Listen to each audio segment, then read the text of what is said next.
আসসালামু আলাইকুম প্রিয় দর্শক। শিক্ষামন্ত্রী তিনি বলেছেন যে সামনে বাচ্চাদেরকে থেকে প্রতি বছর বছর ভর্তি ফি মওকুফ করে দেওয়া হবে, নেওয়া হবে না।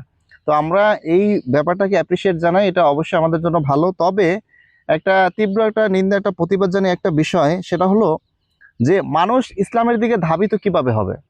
একটি ছোট ফ্যামিলি তারাও যেন চায় যে ইসলামের দিকে সে আসুক, বাচ্চাদেরকে ইসলামিক গাইডলাইন দেউক, কিন্তু কিভাবে দিবে? প্রতি বছর এবং 2 বছর পরে এবং 3 বছর পরে মাদ্রাসায় বাচ্চাদেরকে থেকে ভর্তি ফি নেওয়া হয়, মনে করেন আপনার 30,000 টাকা, 40,000 টাকা। একটু ভালো মাদ্রাসা যেগুলো, প্রত্যেকেই চায় তার সন্তানদেরকে ভালো একটা মাদ্রাসায় দেওয়ার জন্য। তো সেখানে 30,000 40,000 টাকা কেন সেখানে ভর্তি ফি নেওয়া হবে?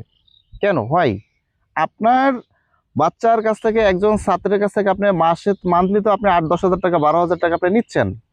তাহলে কেন আপনার এককালীন ভর্তিটাকে এত টাকা নিতে হবে? কোথায় খরচ হয় এত টাকা? বলতে পারবেন? আমরা এর তীব্র নিন্দা এবং প্রতিবাদ জানাই। ভিডিওটি বেশি বেশি শেয়ার করবেন। আসসালামু আলাইকুম।